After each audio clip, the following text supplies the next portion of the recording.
On today's show, the matchup of the year, well, it might just be here. Cavs, Thunder, the two best teams in the NBA squaring off tonight. We'll talk about that. Plus, the Cavs might be fully healthy for the first time all year. All that and so much more on today's edition of Locked On Cavs.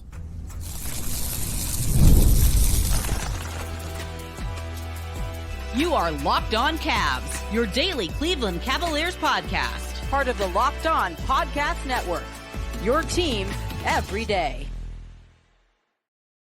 What's up, everybody? My name is Danny Cunningham. You might know me from my time covering the Cleveland Cavaliers, places like 92.3 The Fan, my new Substack, The Inside Shot, Cleveland Magazine, a number of other stops along the way. I want to say thank you to you for making Locked On Cavs your first listen today and every day. You can find the show anywhere you get your podcasts, Apple, Spotify, anywhere else. Drop us a 5-star rating.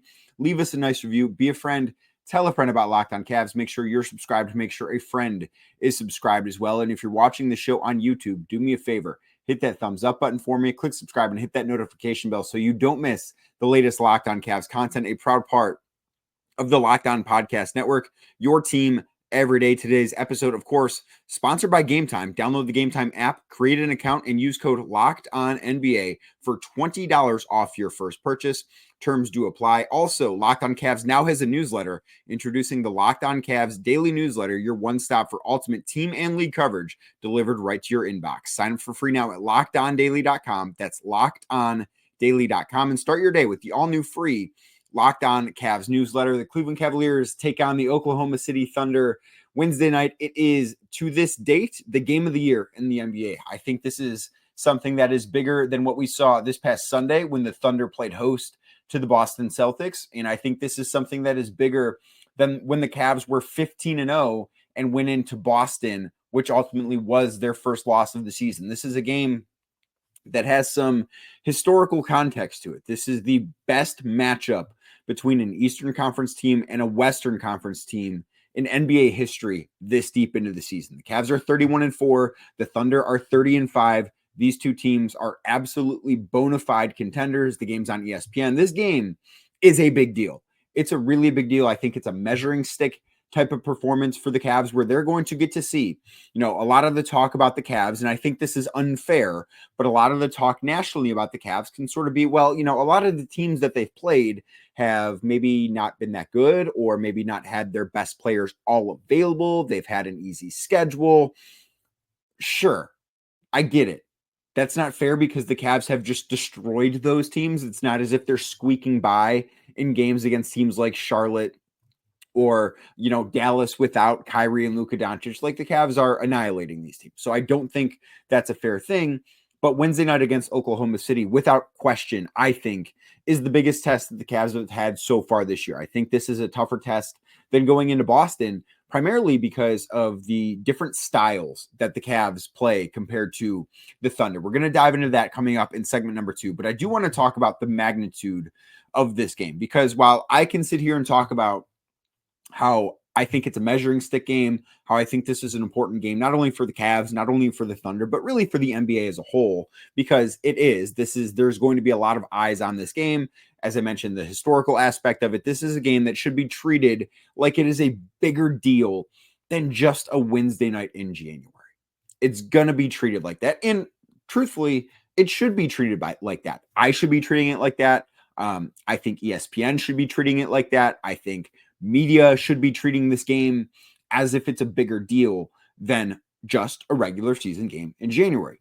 But I don't think the Cavs should be treating it like that. I think one of the challenges that Kenny Atkinson and his coaching staff have, and even the leadership on the team, and we talked to Donovan Mitchell about this on Tuesday. We talked to Kenny Atkinson about this on Tuesday. We talked a little bit to Evan Mobley about this on Tuesday. One of the challenges about this is keeping it just normal, keeping this situation, because at practice on Tuesday, there was more media there than there has been in any other singular practice or shoot around to date this season. There were TV stations. Every TV station in town was there. There were more people there than we are accustomed to seeing at practice. Most days when at practice, it's a radio station is there. 92.3 The Fan is there, not because of me, but 92.3 The Fan is there. Cleveland.com has a couple of people there, Chris Fedor, Ethan Sands. Sometimes there's a TV station or two there, but everybody was there on Tuesday. And I think that kind of signifies the magnitude of what this game actually is. And Donovan Mitchell made comments about it like, a lot of people here today. And yes, all that can be true. But one of the things that I do think the Cavs need to do is make this feel like just another regular season game. Because so far, that's what they've done. They've been great at sticking to a process, right? Where they're not necessarily right now a results-oriented team. I will say in 3 of the 4 losses they've had, the process has been bad, and that's kind of why they lost. Well, 2 of the 4 losses were bad process, bad losses. I think the second Atlanta loss was not, and the Boston loss was fine.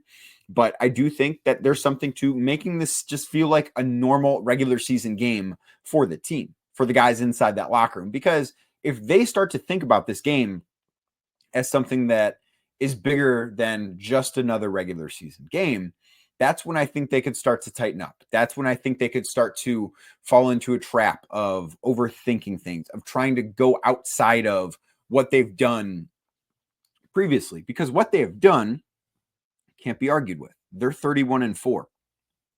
No NBA team has ever been undefeated this far into the season.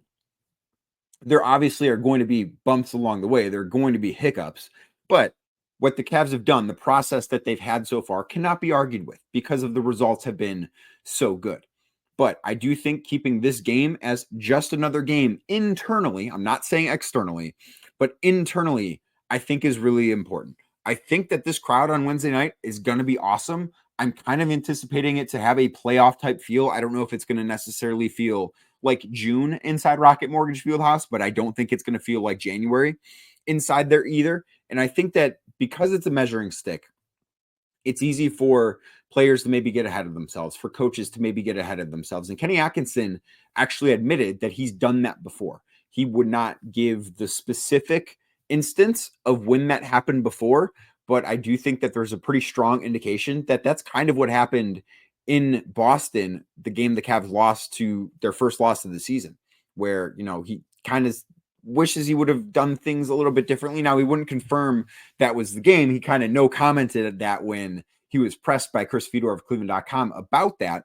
But I do think that this is an opportunity for the coaching staff, particularly, to say, hey, we've learned from that moment. We maybe did treat, and part of the Boston thing too was it was an in-season tournament game. So it did actually have, I guess, bigger stakes than just a regular season game. The win streak aside, like the in-season tournament game, we have seen teams play at a higher level or they've played harder. And I do think Kenny Atkinson managed that game differently. Like if you go back and look, that is the game in which Donovan Mitchell played the most minutes in this season. I would be surprised if on Wednesday night, Donovan Mitchell, if this game is not going to overtime, I would be surprised if Donovan Mitchell sets a new season high for minutes played. I do think that the Cavs, because of what happened in Boston, and granted, in Boston too, they were down 4 rotation players. Don't think that's going to be the case on Wednesday night. I'll talk about that coming up in segment number 3. But I would be surprised if that's how Kenny Atkinson manages this game. I think he's going to treat this game as a normal regular season game, because the Cavs have been who they've been for 99% of the season, and it's worked out pretty well for them. And I think that's kind of what they want to do. I will say, I do think that Wednesday night is a really good opportunity for guys like Darius Garland, like Evan Mobley. Mobley was 10th amongst front court players in all-star voting. He's somebody that I believe should be an all-star. Darius Garland was not in the top 10 among backcourt voting in the Eastern Conference. He's somebody that I believe should be an all-star. Jarrett Allen, somebody not on the list in front court voting. I'm a little on the fence as to whether or not I think he should be an all-star. The Cavs definitely believe that he should be an all-star. But a game like this, in front of a national audience, in which, I don't know that this is going to be the most viewed regular season game we have this year on ESPN, because I think Christmas Day did pretty well if you want to look at the ratings, and that's not what I want to talk about. But I do think that there are going to be a lot of eyes nationally on this game, because these two teams have been the 2 best teams in basketball. There are only 2 teams in the NBA right now, as I record this on Tuesday night. There are only 2 teams in the NBA with fewer than 10 losses. The Cavs have 4, the Thunder have 5. Everyone else has at least 10. Okay? So this is going to have, it's going to have a lot of pull, I think, nationally. And truthfully, these 2 teams deserve that. These two teams deserve to be featured more than they have been. I believe, unless I'm missing something, and I'm not counting NBA TV games, but unless I'm missing something, this is just the Cavs' third nationally televised game. They had the one at home against Orlando that was on ESPN. They had the one in Boston in November that was on TNT. Throughout the entire month of December, I don't believe they had a nationally televised game, and they're 31-4. And even at the beginning of the season, this game was not supposed to be nationally televised. It was supposed to be just a regular broadcast, and ESPN flexed into it. And then the same thing can be said. I know we're not there yet, but if we're looking ahead at the schedule where the Cavs are in Oklahoma City a week from tomorrow, that game got flexed into TNT. So I do think it's a really good thing that the NBA said, hey, these two teams need to be featured more prominently. But even then, I don't think it's enough. I think that basketball would be better served if the Cavs were on national TV more, if the Thunder were on national TV more, because these two teams, one, are really great. Like the Cavs play an awesome brand of basketball. The Cavs are an awesome team. The Thunder are a historically good defensive team. They're fantastic. They are by far the favorites in the West. These are two teams that are also young and are not going to go anywhere. They're going to be good for a long time. And I think that featuring them the more often now will pay dividends later on. And there's a good chance that Wednesday night is the start of that. So I've talked enough about what this game means. Let's talk about the actual matchups, because I think Evan Mobley could be primed for a big night against the Thunder. I'll tell you why next, right here on Locked On Cavs. Today's show is brought to you by Ultimate GM. I want to take a moment to introduce you to a brand new mobile game that is really exciting. Ultimate College Basketball HC. If you've ever dreamed about being a college basketball head coach, well, this is your chance to step into those shoes. In Ultimate Basketball HC, you control every detail of your program. Are you obsessed with the details? Well, then this is perfect for you. From recruiting players, hiring coaching staff, to training camp, handling NIL deals. Like, that is a real part of the job in the real world. Now you can do it on Ultimate College Basketball HC. Plus, you manage scholarships, all of it right in your hands. And when it comes to game time, you also get to drop offensive plays, set your strategy, the way that you do that, the way that you play, not going to just affect the current season that you're into. It's going to shape the future of the basketball program that you're in charge of. It's a game that lets you feel the full weight of what it means to be a head coach and lead your team to glory. So here's a special offer for Locked On NBA listeners. Use promo code LOCKEDONCBB, all caps, inside the game store to get a free boost for your program. It's the perfect way to kickstart your coaching career. To download Ultimate College Basketball HC, just visit ultimate-cbb.com or look it up in the App Store. Ultimate College Basketball HC. Begin your coaching legacy today. Again, use promo code LOCKEDONCBB. That's LOCKEDONCBB inside the game store to get a free boost for your program. Again, you can find it anywhere you get your apps. Ultimate College Basketball HC. Begin your coaching legacy today.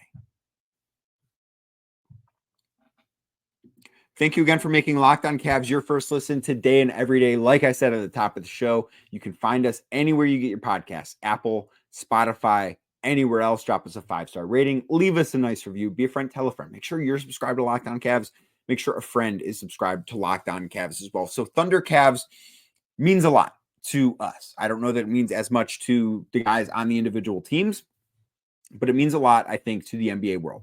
There are going to be a lot of judgments made based on this game. If the Cavs win this game, they're going to be all of a sudden bona fide contenders. If they lose this game, they're going to be trash. That's how it's going to be treated, even though that couldn't be further from the truth. Win or lose, the Cavs are bona fide contenders for the NBA championship. This game in January is not going to tell us just exactly how good they are. It'll be nice to see, but again, so what's this game actually going to look like? And I think Evan Mobley is primed to have a big game because the Thunder are not a team that plays really big, right? Chet Holmgren, Isaiah Hartenstein, those are the two big guys. Chet Holmgren is out. He hasn't played in several weeks. I don't know when he's going to be back. He has that hip injury. Isaiah Hartenstein has been back in the lineup now for around 20 games after he missed the start of the season with like a thumb wrist injury. He's played well, and the Thunder, of course, played well. I mean, they're on a 15-game winning streak. I believe they're 17-2 or something when Isaiah Hartenstein plays, something along those lines. It's been very impressive. But Isaiah Hartenstein can't play all 48 minutes. And what the Cavs can do that Oklahoma City can't do is the Cavs can have a big guy on the floor for all 48 minutes. And I don't think Kenny Atkinson's going to do this. And I don't think it would be wise for him to do this right now. But I do think that this would be a thing that would make sense if these two teams match up in June, if the health situations are exactly what they are right now. But I do think that playing Evan Mobley at the 5 against lineups that when the Thunder goes small, when they don't have Isaiah Hartenstein on the floor, could be a really big boost for the Cavs. So far this season, when Evan Mobley is playing center, the Cavs have a net rating of plus 19.2. So Evan Mobley playing center, this means Jarrett Allen is off the floor. There are a bunch of different lineup combinations that can go along with that, but that is the lineup that the Cavs have absolutely throttled teams with. They've been impossible to stop. They've played great defensively. That is the best version of the Cavs that we've seen that's like been out there to high volume, right? Like there are some other lineups, of course, that have very few minute totals that have great numbers, but I just don't put a ton of stock into that. I do put a ton of stock into this. So the Thunder obviously are a really good team. All of their lineups are going to have good numbers too. But when OKC is playing without a center, when Jalen Williams is playing center for them, they're plus 10.7. That's pretty good, but they're undersized. And I think that's where they can be exploited by the Cavs. 10.7 plus 10.7 is really good. It is elite, but it's not plus 19.7. I think that this is an area where the Cavs do have an advantage. And if Evan Mobley is somebody who is hanging out on the perimeter when Jarrett Allen is on the floor, I think the Cavs are going to be able to have enough space offensively. And Evan Mobley is going to be able to take over the game offensively when he's playing center. I think that those are going to be the minutes. However many minutes he spends playing center on Wednesday night, if the Cavs win this game, I think that's where they will win it. I think they will win it because of Evan Mobley playing center when the Thunder are small. I think that's where they can be exploited. Again, they've been really good doing that all year, but there aren't many teams that can have an all-star center on the floor when Oklahoma City is small. The Cavs are a very small group of teams that can do that. So I think that is a real advantage. What I am most curious about as far as the Cavs defensively, because OKC is a great defense. They're number 1 in the NBA. The Cavs are climbing up. I didn't look at the numbers today, but they were number 7 as of yesterday defensively. And they've been, since the start of December, the number 2 defense in basketball, only trailing OKC. But I do think that who defends Shai Gilgeous-Alexander is going to be really interesting.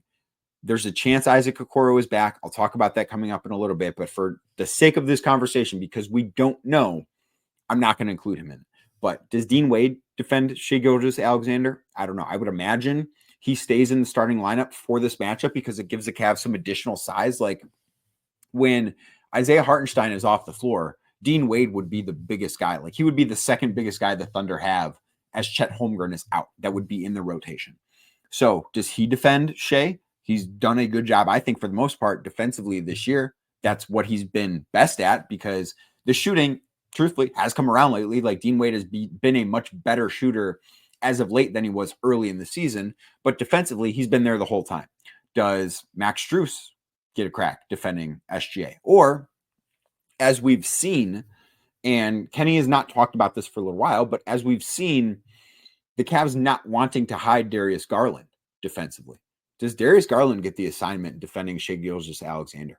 I don't know if he will. I don't know if he won't, but I'm very interested by that. If you look back to Sunday, Darius Garland defended LaMelo Ball a lot. And of course, it's not going to be only one guy all night. Like when Karis LeVert checks in, I would bet Karis LeVert's going to get a crack at defending SGA. I would bet Dean Wade is going to spend some time defending SGA. I would bet Max Strus going to get some time defending SGA. There's going to be 4, maybe 5 guys that at certain points in this game are defending Shai Gilgeous-Alexander, but he does so much for them offensively. He is by far the thing that makes that team go. Limiting his night is defensively the key, because if you stop that, the Thunder are not a great shooting team in the way that the Cavs are. Like the Cavs can win this game without playing good defense because they have a great shooting night. We've seen that happen a number of times. I mean, you could make the case, hey, That was the entire month of November. The Cavs just absolutely shot the cover off the basketball, and they didn't play great defense. And it was okay that they didn't play great defense because they just shot the ball really, really well. When you as a team shoot 41% from 3-point range, you can do that. Well, the Thunder are a team that they're 19th in the league in 3-point percentage. They're shooting 35.1% entering this matchup from beyond the arc. And they don't take a ton of them either. They only take 38.6, which is, it's in the top 10. It's at 9th, but they're not a high volume 3-point team. That's part of the reason why they're not a great offense, is because they don't have a lot of great shooters. Alex Caruso is not going to play in this game, but he's not had a great season shooting.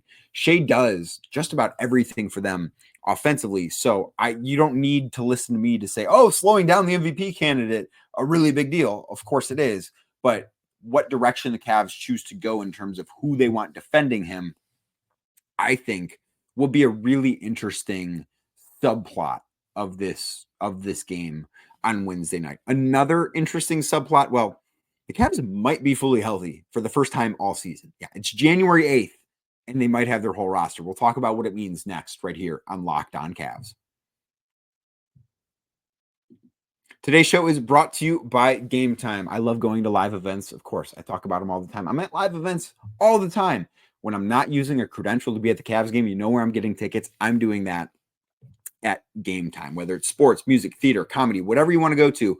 All those favorite memories created using the Game Time app to buy tickets. Now, Game Time's made it even easier than before to get tickets for your favorite events with their new feature, Game Time Picks. The feature filters out all the fluff. You don't want the fluff, right? You just want the good stuff to show you only incredible deals on great seats. So you don't need to waste your time searching through thousands of tickets, because they do have a lot of them. Recently I went to a play in the month of December. My mother wanted to go. So where did I go for tickets? I looked on Game Time. Cleveland does have a great theater district, Playhouse Square. Maybe you've heard of it, but Game Time got tickets there. It's the place to go. It's where I go for tickets. It's where you should go for tickets. I'm not going to the Orange Bowl this week. I thought about it. Airline flights, flights down to Fort Lauderdale, which is a little too expensive, but I did look on Game Time and they had some great deals for that game. So take the guesswork out of buying tickets with Game Time. Download the Game Time app, create an account, and use code LOCKEDONNBA for $20 off your first purchase. Terms do apply. Again, create an account. Redeem code LOCKEDONNBA. That's LOCKEDON NBA for $20 off. Download Game Time today. What time is it? It's game time. Thank you again for making Locked On Cavs your first listen today and every day. Like I said earlier, if you're watching on YouTube, do me a favor, hit that thumbs up button for me, click subscribe, and hit that notification bell so you don't miss the latest Locked On Cavs content. The injury report for Wednesday's game came out Thursday afternoon, and what did it have on it? It had Isaac Okoro upgraded from out to questionable. Isaac hasn't played in a couple of weeks. He suffered that shoulder sprain. I believe it's termed an AC joint sprain, and the Cavs win over the Brooklyn Nets last month. Has not played since. I asked about him at Tuesday's practice because Kenny mentioned over the weekend that Isaac was clear to go through contact, and it would kind of be how he would progress from there. Well, he's gone through contact well. Kenny said that Isaac went through a full practice, and he did everything everyone did. We saw him shooting after practice. He played in a, quote, stay ready game after practice as well with Sam Merrill, who I'll talk about in a minute, plus Craig Porter Jr., Jalen Tyson, Luke Travers. JT Thor also played in that, and a couple of coaches. So that's a way to kind of get back in shape, and could have been like a final test. We'll find out a little bit more on Wednesday as to their availability. And Sam Merrill, who's been dealing with that ankle injury. Kenny said he, just like Isaac, went through everything. Like I just mentioned, played in that stay ready game. So the Cavs could have a full roster. It has not happened at all this year because Max Strus mixed, the first however many games. And right before Max came back, I think it was the last game Max missed, Isaac Okoro gets hurt. So we've not seen what this team looks like. And there are a few questions from this. And I don't know if these two guys are going to be available on Wednesday night. If they are, what the Cavs rotation looks like will be fascinating. Is Kenny Atkinson in the first opportunity to really play 11 rotation guys, because they are at the point now where 11 different guys have been consistently in the rotation, is Kenny going to try and play 11 guys in this game or not? That'll be a big tell for me as to, one, what the rotation is going to look like moving forward, and two, is he treating this like just a regular basketball game in the month of January, or are the stakes actually a little bit bigger? If Isaac Okoro does play in this game, I think him defending SGA could be a really good thing for the Cavs. I think he's sort of the perfect, maybe not the perfect guy to defend him, but I think that he brings something that nobody else on this Cavs roster brings. Now, like Dean Wade, I think can do a good job because of his length defending Gilgeous-Alexander. I think Isaac Okoro, because of his strength, can do a great job defending Shai Gilgeous-Alexander. And if that's the case, I'm really interested to see how that matchup plays out. Now, with Isaac, with it being a shoulder injury, I am very interested to see exactly what his shot looks like as he returns. He was shooting, when he left the lineup, he was, I believe, second in the NBA in 3-point percentage, shooting just under 50% from beyond the arc. Of course, that's not on a super high volume of attempts. It's not as if he's making 4 of 8 from 3 every game, but he's been doing his job knocking down those shots. Is his shot going to be a little bit off? Like if you think back a couple years ago, Dean Wade had a shoulder injury and he never really was able to find his rhythm shooting the basketball. Is that going to be something we see from Isaac Okoro? I don't know that Wednesday night, one opportunity, if he does play, is going to totally tell us if that's the case. But that's going to be something as he does return, whether it's Wednesday, whether it's Thursday against Toronto, maybe it's this weekend, if it's neither of those things. But when he does return, that'll be a thing to start tracking, is just how good of a shooter is he as he continues to heal that shoulder injury. So big game Wednesday night. I think it's going to be a great game. I think this could be game of the year type potential. I'm very excited to see how these two teams match up, because this could be a preview of what the NBA Finals look like in June. And that is something that, just as a basketball fan, I think should excite you. I think that we're getting to watch the two best teams in the sport play. And anytime that happens, especially when they've both been playing so well, OKC has won 15 straight. Really, it's 12 if you count the in-season tournament championship. The Cavs have won 10 straight. These have been the two hottest teams. They've been the two best teams.